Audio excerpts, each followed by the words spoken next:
বন্ধু আমার চ্যানেলে সকলকে জানাচ্ছি স্বাগতম। আজকে ব্লগটা আরম্ভ করছি আমি এখানেই। বাজে এখন সকালে 8:30। মা গেছিলো বাস স্ট্যান্ডে, তো নিয়ে এসেছিলো এই যে পুঁই শাক আর এই যে লাল শাক, বেগুন, টমেটো, কাঁচা লঙ্কা, আমার কি আনলে কুমড়ো না লোটে ভাজি, কুমড়ো, লোটে শাক আর এগুলো লোকে যাবে। তো এগুলো সমস্ত কিছু নিয়ে এসেছিলো মা। আপনাদের দাদা দুজনে মিলে সব কাটাকুটি করেছে। কাটাকুটি করে আপনাদের দাদা সব ধুয়ে দিয়েছে। এই যে ওটা হবে কুমড়ো, আলু, পুঁই শাক দিয়ে একটা ঘন্ট হবে। মা এদিকে যে সকালবেলা পরোটা করেছে আমরা খাবো বলে। আলু দিয়ে ভাজা, আলু দিয়ে হবে। এই যে ওই জন্য আগে পুঁই ডাঁটা আর আলু এই যে ভেজে নিচ্ছে মশলা দিয়ে। এটা আমাদের বাড়িতে সবাই ভালোবাসে, শুনুও ভালোবাসে, আর শুনু এই শাকটাও খেতে ভালোবাসে। এদিকে এই যে কালকে ইলিশ মাছগুলো রেখে দেওয়া হয়েছিল, ওইটা আজকে কী দিয়ে করবে গো মা? আলু দিয়ে করবো। আমার ছেলে ভাপা খায়নি। দাদা ভাপা ভালোবাসে না, ওই জন্য যে আলু দিয়ে হবে। এই যে মশলাগুলো তো আছে, আর কোনো কিছু এইগুলোতে বাটতে হবে না, একটুখানি সর্ষে আর জিরে বাটতে হবে। এদিকে মা এই যে লঙ্কাগুলো দিয়ে দিচ্ছে, আমাদের হোমমেড লঙ্কাগুলো। রান্নাবান্না চলছে। আর বিকালবেলা আজকে হবে, যেহেতু বিজয়া দশমী, একটুখানি পায়েস হবে। আর মা পিঠে করবে। কী পিঠে? সিদ্ধ পিঠে, সিদ্ধ পিঠে, পুর পিঠে আছে। ওই জন্য আমি চালটা ভিজিয়ে রেখে দিয়েছি, ওটা দুপুরবেলার দিকে হবে। আর শুনু অনেক দিন হলে সেই বলছিল দুধ পুলি, ওটা মনে হয় কালকে করবে মা, কাল পরশু যাই হোক যবে একটা করবে। আজকে ওই জন্য ভালোবাসে করে কি লাভ। হাই আবার বৃষ্টি চলে এলো। পুঁই শাকগুলো সব রেখে দিয়েছিল, এইটা আমি ধুয়ে রেখে দিয়েছি, এটা ফ্রিজে রেখে দেবো, এটা কালকে ভাজা করবো। শুনু এখনও ঘুমাচ্ছে। আপনাদের দাদা গেছে ওই, মানে মা যে পুঁই শাকটা নিয়েছিল ওটা ভাজা হয়ে গেছিলো, আমি বললাম একটুখানি ওই ঘন্ট করলে ভালো হতো, ওই জন্য ও গেছে। হ্যাঁ যাই হোক, ওই জন্য আপনাদের দাদা গেছে আবার আনতে। কেনাকাটা হয়ে গেছে, ফোন করেছিলাম আমি, বললো যে আমি ওই পায়েসের সাজগুলো সব নিয়ে আসবো।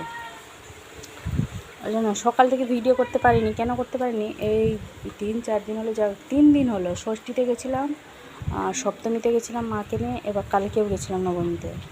আর সেই জন্য আর মানে ওই কাপড় চোপড়গুলো সব ছিল এদিক ওদিক ছড়িয়ে ছাড়িয়ে সব ছিল, তাকে সব গুছিয়ে করে এইসব সকাল থেকেই ওই ঘর দোর একটু গুছাগুছি করতে করতে আর ভিডিও করে করতে পারিনি। যাই হোক, তো যে ঘরগুলো একটু মানুষের মতন দেখা যাচ্ছে, তবুও মানে সামান্য কিছুটা হয়েছে, এখনও বাকি আছে।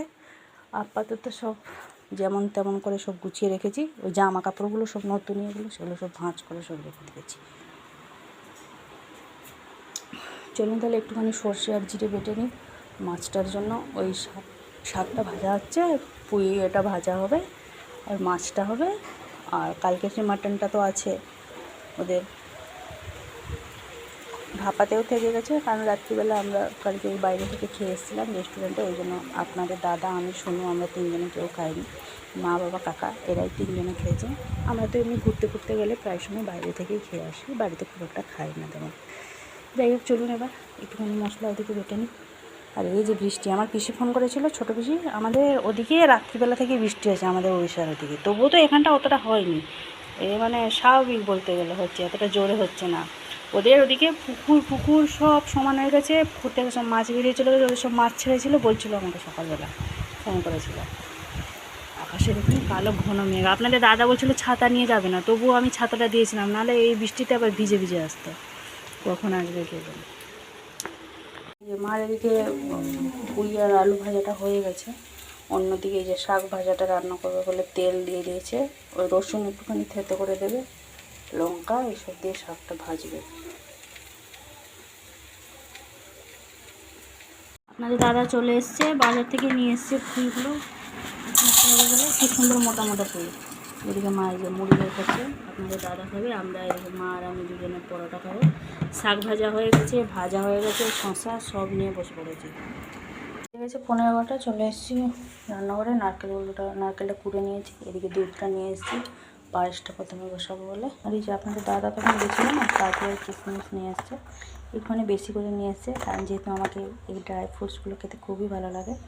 কাজুর থেকেও বেশি ভালো লাগে আমার কিশমিশ। কিশমিশটা আমি ছোটোবেলা থেকে খেতে খুবই ভালোবাসি। যখনই আনে একটুখানি বেশি করে নিয়ে আসে। অনেকটাই এনেছিল, হাফটা আমার পেটে চলে গেছে আর হাফটা আছে এখানে পায়েসের জন্য। চলুন তাহলে প্রথমে দুধটা আগে বসিয়ে দিই। আর কী কী রান্না হচ্ছে একবার দেখে নিই। ইলিশ মাছটা এদিকে হয়েছে আলু দিয়ে, পুঁইডাঁটা আলু ভাজা, শাক ভাজা, কুমড়ো আলু ঘন্ট।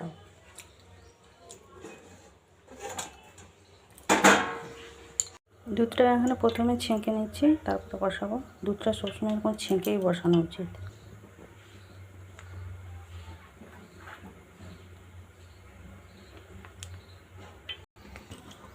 এই যে পায়েসের চালটা ভিজিয়ে রেখে দিলাম, তাকে এভাবে হাতের সাহায্যে এভাবে আমি চকুটে নেব।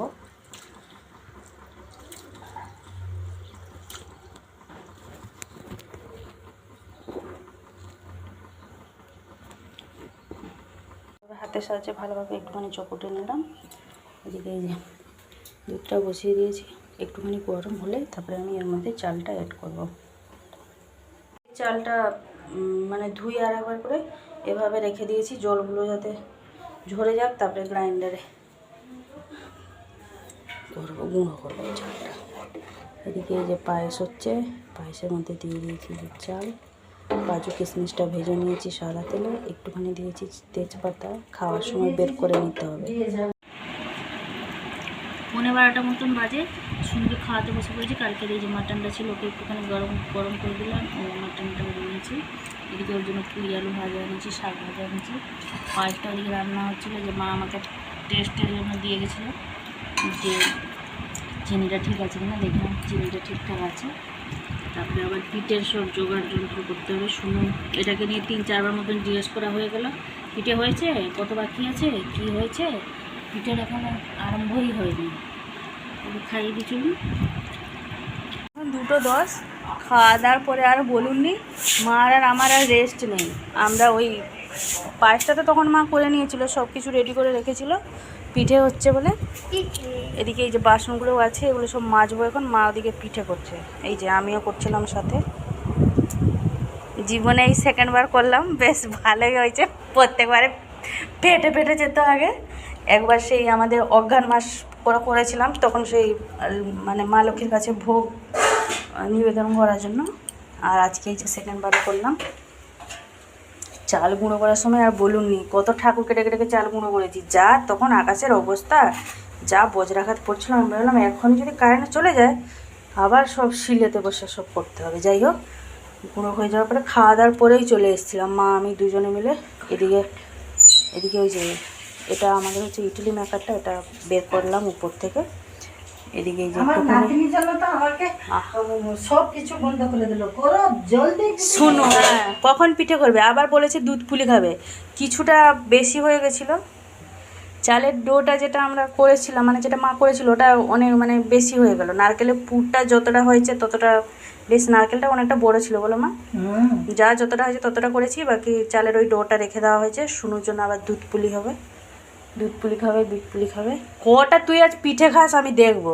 আমি ওকে বকছিলাম বলে মা আমাকে সেই তখন বকলো, বলছে ওরকম কেন বলছিস, ও বাচ্চা ছেলে, ও খাবে বলছে, খাক না, কটা খাবে আমি দেখবো আজকে। খাওয়া দাওয়ার পরে আমাদেরকে বসিয়ে দিয়েছে এখানে খাটাখাটনি করাতে সব। দুধ তো এমনি পড়পিতে, দুধ পুলি 4টে। দুধ পুলি আজকে হবে না, দুধ পুলি পরে হবে। আজকে পায়েস হয়েছে তো, পায়েসটাও ফ্রিজে নিয়ে রেখে দিয়েছি, একটুখানি ঠান্ডা হলে বেশ ভালো লাগে। চলুন এবার বাসন কুসনগুলো সব মেজে নেবো। এদিকে হচ্ছে হোক আছে এখানে একবার টিভি দেখছে, যে কারেন্ট চলে যাচ্ছে আমার ফোন ধরছে, আমার ফোনের চার্জ শেষ হয়ে যাচ্ছে, আমার ফোন চার্জে বসিয়ে দিচ্ছে, মায়ের ফোন দেখছে, এই করছে সারাদিন জানেন। এই স্কুল মায়ের ফোনটা এই মাত্র চার্জে বসে দিয়ে এসছে, এবার এসছে আমার ফোনটা তখন থেকে ফ্লাইট মোড করে আমি চার্জে বসে, তাড়াতাড়ি হয়ে যায়, ওই জন্য আমার পিছনে ঘুর ঘুর করছে। আমি ঠিক ভিডিওটা বন্ধ করবো তারপরে আমার ফোন নেবে, ওই জন্য দাঁড়িয়ে আছে পিছনটা জানেন, এত বদমাশ। আমাকে কালকে বলছে এই তো আমার 1 সপ্তাহ হলে ছুটি হয়নি, আমি 2-2.5 সপ্তাহ বাড়িতে থাকবো না, 3.5 সপ্তাহ আমি এখন আরো বাড়িতে থাকবো। আমাকে বলছে থাকো না, আমি তো ডবল পয়সা দিয়ে সকালে বিকালে টিউশন করে দেবো। হ্যাঁ শুন, তুই ডবল টিউশন যাবি না, হয়ে গেছে পিঠেটা। শুনো আসছে, বলছে দাও না। পায়েস খাবি নি তো? না। শুধু পিঠে খাবি? হুম। আচ্ছা ঠিক আছে, নিয়ে নাও। কতটা কী নেবে নিয়ে নাও। এই ওই গ্রাইন্ডারের ওই যে ক্যারি ব্যাগটা চেঞ্জ করে নিলাম, বড্ড সে কালো কালো মতন দেখা যাচ্ছিলো। বাসন কুসনগুলো গুছিয়ে গেছে রেখে নিয়েছি, রান্নাঘরটাও একটু গুছিয়ে নিলাম। এবার এই দিকটা এই যে চাটা বসিয়েছি, এই দিকটা হয়ে গেছে। এটা মা বললো এটা সমেত নামিয়ে রেখে নিতে। এখন মুখটা ঢাকনাটা মানে খুলতে না, যাই হোক এটা বন্ধ করে নামিয়ে নেবো। এদিকে এই যে আটাটা মাখিয়ে নিয়েছি রুটি করার জন্য। ওদিকে এখন যাবো, লোড মিক্স করবো। 4টে নিচ্ছি। ঠিক আছে, আর নেবে না তো? আমি খেয়ে কিছু লাপাচ্ছি। ঠিক আছে। 20 মতন বাড়তেছে। এদিকে রান্না করে সমস্ত কাজ কমপ্লিট আমার। ওটা ইডলি মেকারটা মেজেও রেখে নিলাম, গুছাগুছি করে নিয়ে গেছি, ঝাড়াঝুড়ি করে মোছামুছি করে নিয়েছি। শুনু এখন মায়ের হাতে মেহেন্দি করছে, আমাকে বলছে তোমার হাতে করে দেবো। আমি বলছি তো থাম তো, আমি একটুখানি বসি আগে। আমার যে কোমর একদম যন্ত্রণা হয়ে গেছে পুরো। খাওয়ার পরে একটু রেস্ট নিই, জানেন। এই শুধু শুনুর জন্য পিঠে খাবো খেলে কটা? 4টে। একটুখানি বসবো, কি ভালো লাগছে না একদম। মায়ের হাতে মেহেন্দি করছে। সন্ধ্যের 6টা, এই জন্য আমি রান্না করছি। রান্না মানে কাকাকে দুপুরবেলা একটা মাশরুম নিয়ে এসেছিলো, আর দাদা যেহেতু মাশরুমটা খেতে ভালোবাসে, এই জন্য রান্না করছি মাশরুমটা। প্রত্যেকবার আমি মাশরুমটা সর্ষে বাটা দিয়ে রান্না করি। সর্ষে বাটা দিয়ে মানে আমাদের উড়িষ্যার দিকে রান্না হয় যেভাবে, আমি সেভাবেই রান্না করি। আজকে সর্ষে বাটা দেবো না, আজকে আমি ওই আদা রসুন বাটা পেস্ট দিয়ে রান্না করবো। আমি এখানে শুকনো লঙ্কা কাঁচা লঙ্কা দুটোই দিয়েছি, বেশি করে দিয়ে দিয়েছি পেঁয়াজ কুচি, একটা টমেটো কুচি। তো ভালোভাবে লবণ হলুদ দিয়ে আগে ভেজে নিচ্ছি।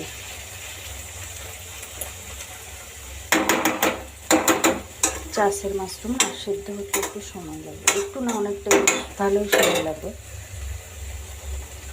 রান্না করে দিচ্ছি, এই জন্য মাশরুমটা রান্না করে রেখে দেবো। ভোরবেলা তো আর সময় হয়ে যাবে না রান্না করে। ও কালকে নিয়ে গেলে নিয়ে যাবে, রাতে খেলে খাবে, যা করবে করবে। এদিকে হয়ে গেছে মাশরুমটা, এভাবে করে নিয়েছি একদম শুকনো শুকনো, দেখলে মনে হচ্ছে যেন সর্ষে বাটা দিয়ে করেছে। তো আজকে আর ব্লগটা বেশি বড় করছি না, আজকে আমার ভিডিওটা এই পর্যন্তই। সবাইকে এখন সন্ধেবেলা পিঠে দিচ্ছি, সবাই খাচ্ছে পিঠে। পায়েসটা এখনও কেউ খায়নি, পায়েসটা শুধু খেয়েছে আপনাদের দাদা, আমি, বাবা, 3 জনে। মা খায়নি, মা বললো আমি রাত্রিবেলা খাবো। তো আজকে আর এই পর্যন্তই। ভিডিওটি ভালো লাগলে লাইক দেবেন। আবার দেখা হচ্ছে আপনার সাথে আগামীকাল। টাটা। আর এই যে হ্যাঁ, লাস্টে আর একটা কথা বলতে চাই। আমার শুনো এই যে আমার হাতে মেহেন্দি করে দিয়েছে, তখন দুপুরবেলা না, তখন প্রায় ওই 3:30 মতন বাজে মনে হয়। এখান থেকে যখন কাজ বাজ শেষ করে গেলাম, আর বাঁ হাতেও করে দিয়েছে, আমার মায়ের হাতেও করেছে। আমাকে বলছে তুমি আংটি পরে নিলে আমার ডিজাইনটা তো লুকিয়ে গেছে। তো টাটা বন্ধুরা, সবাইকে জানাই শুভ বিজয়া। আশা করি দিনটি আপনাদের ভালোভাবেই কাটুক।